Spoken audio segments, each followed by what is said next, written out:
네, 앞으로 우리가 어떤 이슈를 잘 살펴봐야 될지 지금 이 시간에 알아보겠습니다. 마켓식스 수요일 시간에는요, 헤르메스 스탁 하창원 본부장과 함께하겠습니다. 어서 오십시오. 네, 안녕하십니까.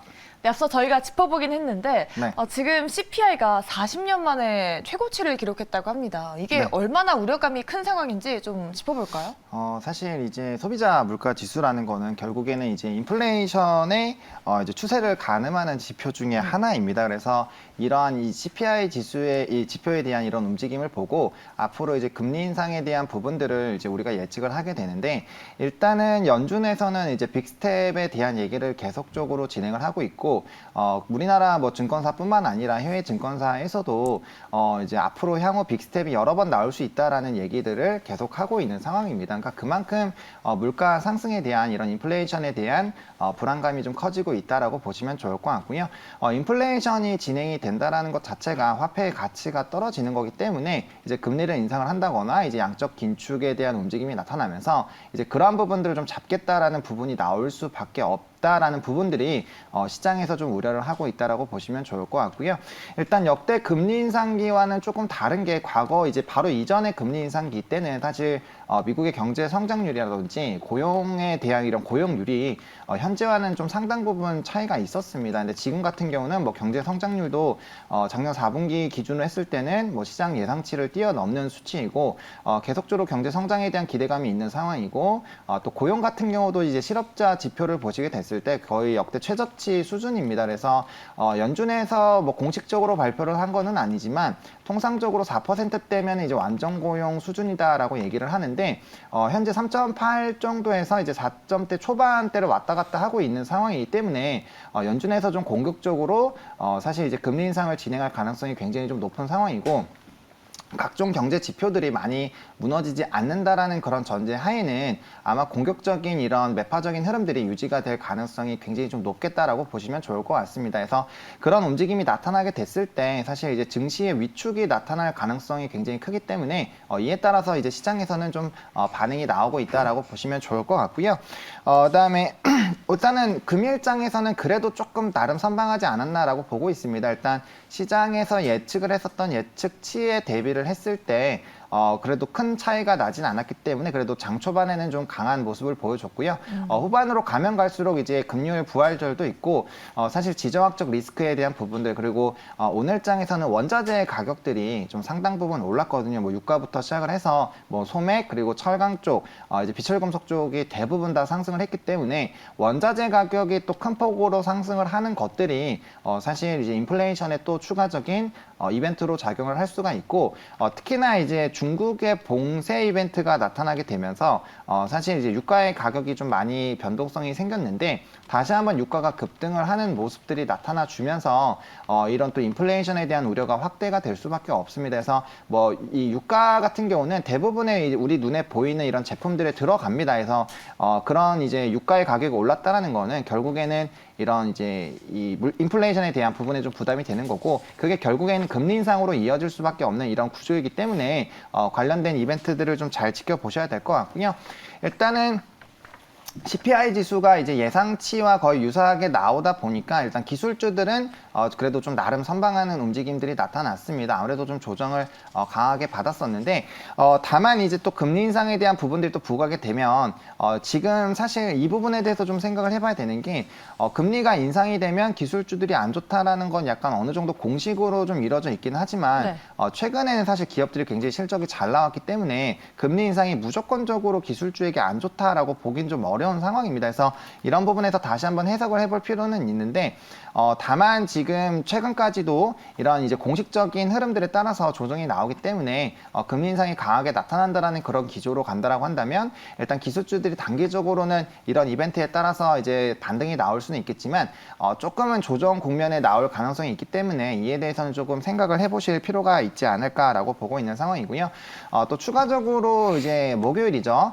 목요일에 이제 유럽의 금리 인상에 대한 이런 이 결과가 나오게 되고, 또 우리나라도 관련된 이벤트가 있다 보니까 이런 이제 금리 인상에 대한 움직임이 또다시 이제 연준의 결정에 또 영향을 줄 수가 있습니다. 특히나 이제 유럽 쪽이 어떻게 하느냐가 좀 상당 부분 중요할 수가 있기 때문에 관련된 부분들을 좀 잘 체크를 해보실 필요가 있고, 만약에 유럽 쪽에서도 금리 인상에 대한 이런 움직임이 나타나면서 이제 미국 쪽에서 금리 인상을 보다 더 강력하게 할 수 있는 그런 이제 요건들이 마련이 또 된다라고 한다면은 다시 한번 좀 증시에 흔들림이 나올 수 있기 때문에 이러한 부분들 좀 체크를 해보시면 좋을 것 같고, 일단 변동성이 커집니다. 금요일장부터 휴장이 들어가기 때문에, 부활절 때문에. 그래서 이렇게 좀 연휴 기간이 길게 됐을 땐 또 시장이 약간은 좀 소강 상태로 진행이 되는 경우가 있기 때문에 이런 부분들도 좀 체크를 해보시면 좋겠습니다.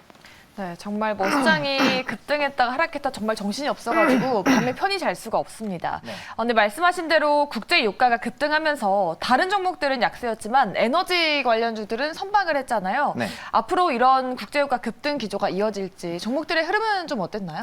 사실 뭐 엑슨모빌부터 시작을 해서 쉐보론의 과 이제 유사한 종목군들 뭐 대부분 좋은 모습을 보여줬는데요. 네. 아무래도 이제 유가가 다시 한번 좀 크게 반등을 하다 보니까 기업들이 아무래도 좀 좋은 흐름들이 나타날 수가 있고, 그다음에 아무래도 고유가 흐름이 과거에 비해서는 유지가 되고 있다 보니까 상당 부분 기업들의 실적이 지금 좋아질 거라고 좀 예상이 되고 있습니다. 그래서 이에 따라서 좀 긍정적인 평가를 받고 있는데, 네. 엑슨모빌 같은 경우는 13년 만에 최대 분기 수익을 이뤄낼 것이다라는 전망이 나오고 있습니다. 뭐 우리나라 같은 경우는 SOL이 정제 마진에 따른 기대감이 굉장히 좀 커지는 것처럼 엑슨모빌도 좀 마찬가지다라고 보시면 좋을 것 같고요. 또한 이런 원자재 관련된 이벤트가 뭐 러시아와 우크라이나에 대한 이런 지정학적 리스크도 있지만 결국엔 리오프닝이 진행이 되고 수요가 확대되는 이런 기조로 가게 된다라고 한다면 이런 러우 사태가 아니더라도 사실 좀 상승하는 기조로 갈 가능성이 큽니다. 최근에는 약간의 좀 조정세가 나왔기 때문에 약간의 이런 가격 상승에 대한 전망치들이 낮아지긴 했지만 불과 몇 개월 전만 하더라도 뭐 200달러까지도 갈 수 있다라는 전망이 계속 나오고 또 있었거든요. 그래서 그런 부분들 좀 체크를 해보실 필요가 있을 것 같고요. 그리고 아무래도 이제 지정학적 리스크가 유지가 되고 있는 상황이기 때문에 석유 전반적인 흐름은 굉장히 좀 좋은 상황이고, 또 오펙 회의에서도 사실 이제 러시아에서 이 보이콧이라든지 아니면은 이런 제재에 따라서 배럴당 이제 700만 배럴이 좀 줄어들 수 있다라고 예측을 하고 있는데, 그러한 부분들을 오펙 회의에서 증산으로 해결할 수 없다라는 의견을 내면서 사실 공급 부족에 대한 얘기가 나오고 있습니다. 물론 미국 쪽에서 비축유를 계속적으로 공개를 하고 바이든 대통령이 어떠한 행동을 하느냐에 따라서 또 유가의 출렁거림이 있을 수가 있겠지만 이러한 기조가 유지가 된다라고 한다라고 했을 때 이제 공급적인 부분에 대한 이 부족 현상이 나올 수가 있고, 만약에 중국 쪽에서 지금 봉쇄가 좀 장기화가 될 것으로 예상이 되고 있지만 만약에 봉쇄에 대한 움직임까지 풀리게 된다라고 한다면 수요에 대한 또 급격한 증가가 예상이 되면서 이제 공급 대란이 또 나올 수가 있고, 이에 따라서 원자재의 급등이 나올 수가 있는 상황이 언제든지 발생이 될 수 있습니다. 그래서 그런 부분들이 엑슨모빌에게는 상당 부분 좀 긍정적으로 볼 수 있겠다라고 보시면 좋을 것 같고, 네. 아무래도 에너지 섹터나 이제 원자재 관련된 섹터는 이런 지정학적 리스크가 유지가 되고 있는 상황에서는 계속적으로 좀 관심을 가질 수밖에 없고, 뭐 증권가에서도 긍정적으로 평가를 하고 있기 때문에 그런 이 실적 베이스로 좀 움직일 수 있는 종목이겠다라고 정리를 좀 드려보도록 하겠습니다. 네, 첫 번째 특징주 엑슨모빌이었습니다. 중국은 이렇게 코로나 때문에 봉쇄를 이어가고 있지만 미국은 위드 코로나 경기 재개한 기대감이 좀 지금 팽배한 상황이잖아요. 네. 그러면 리오프닝 관련주들의 흐름은 좀 어땠나요?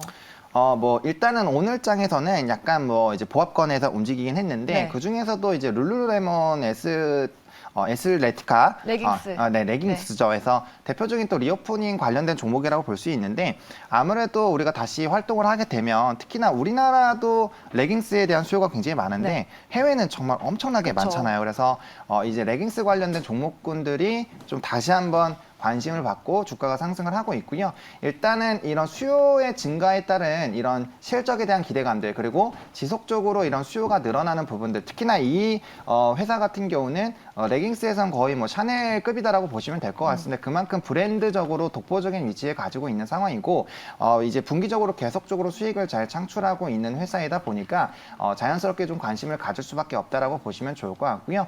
이제 마스크를 벗거나 리오프닝에 대한 기조들이 계속적으로 나타나게 되면서 물론 여행이나 항공주부터 굉장히 빠르게 반응이 나오겠지만 이런 이제 레저라든지 특히나 계절적으로 벌써 봄이 오고 있습니다. 그래서 이런 야외 활동에 대한 수요가 늘어나는 부분들도 이 회사에게는 굉장히 좀 긍정적으로 보실 수 있겠다라고 보시면 좋을 것 같고요.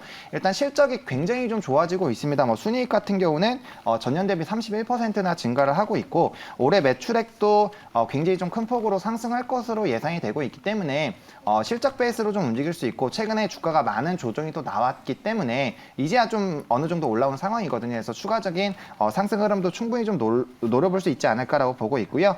JP모간에서도 이제 목표의 이 주가를 450달러로 좀 높게 형성을 하고 있는 상황입니다. 그래서 현재 주가보다도 충분히 올라갈 수 있는 상황이 좀 마련이 됐다라고 보시면 좋을 것 같고 아무래도 이런 수요에 대한 기조는 계속적으로 나타날 것이기 때문에 이제 좀 점진적이지만 지속적인 상승이 좀 기대되는 회사다라고 정리를 드려보도록 하겠습니다.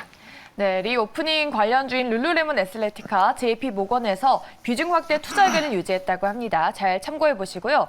마지막으로 러시아 우크라이나 긴장으로 인해서 지금 이 사이버 보안 공격에 대한 우려도 조금 나오고 있다고 합니다. 이에 네. 따라 관련된 업체들도 좀 수혜를 받겠네요. 네, 맞습니다. 그래서 클라우드 스트라이크 홀딩스가 좀 최대 수혜를 오늘 받았다라고 보시면 좋을 것 같은데 네. 일단은 증권가에서 목표가를 굉장히 좀 높게 형성을 오. 했습니다. 그래서 골드만삭스가 의견 중립에서 이제 상향으로 했고 네. 목표 주가도 이제 월요일 종가 기준으로 31%나 높게 이 목표치를 제시를 하면서 오늘 주가가 굉장히 좀 큰 폭으로 상승을 했었는데 뭐 시장이 아무래도 조금 좋지 않다 보니까 그에 따른 좀 차익 실현들이 나왔다라고 보시면 좋을 것 같습니다. 근데 보안 쪽에 대해서 계속적으로 우리가 관심을 가져야 되는 거는 일단 러시아와 우크라이나에 대한 이런 이벤트 때문에 당연히 사이버 공격에 대한 수요가 늘어날 수 있고요. 뭐 최근에 클라우딩이라든지 이런 부분들에서도 굉장히 좀 수요가 많은 상황입니다. 그래서 이 회사 같은 경우는 구조적인 이런 성장이 좀 기대가 된다라고 보시면 좋을 것 같고요.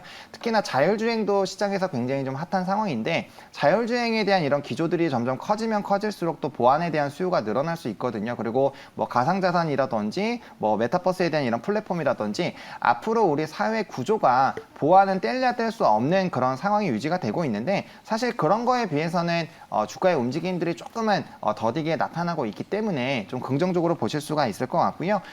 뭐 골드만삭스뿐만 아니라 뭐 모건스탠리라든지 뭐 기타 다른 이제 투자 회사라든지 이런 증권사에서 긍정적인 목표가를 제시를 하고 있기 때문에 일단 좀 긍정적으로 보실 수가 있을 것 같고요. 그다음 실적적인 부분에서도 굉장히 좀 좋아질 것으로 예상이 되고 있습니다. 그래서 실적 베이스로 충분히 올라갈 수 있는 종목이다 해서 최근에 또 실적 시즌이다 보니까 실적이 좋은 종목군들이 최근에 이제 조정이 받은 부분에서 반등이 나와주고 있다라는 관점으로 좀 지켜보시면 좋을 것 같습니다. 네, 앞으로 이제 실적 시즌이 시작이 되는 만큼 종목들의 움직임도 잘 지켜보시면 좋을 것 같습니다. 이렇게 마켓식스 시간에서는요, 시장 분석과 함께 특징주까지 모두 짚어드렸습니다. 오늘 수요일 시간에는 헤르메스 스탁 하창원 본부장과 함께했습니다. 말씀 고맙습니다. 네, 감사합니다.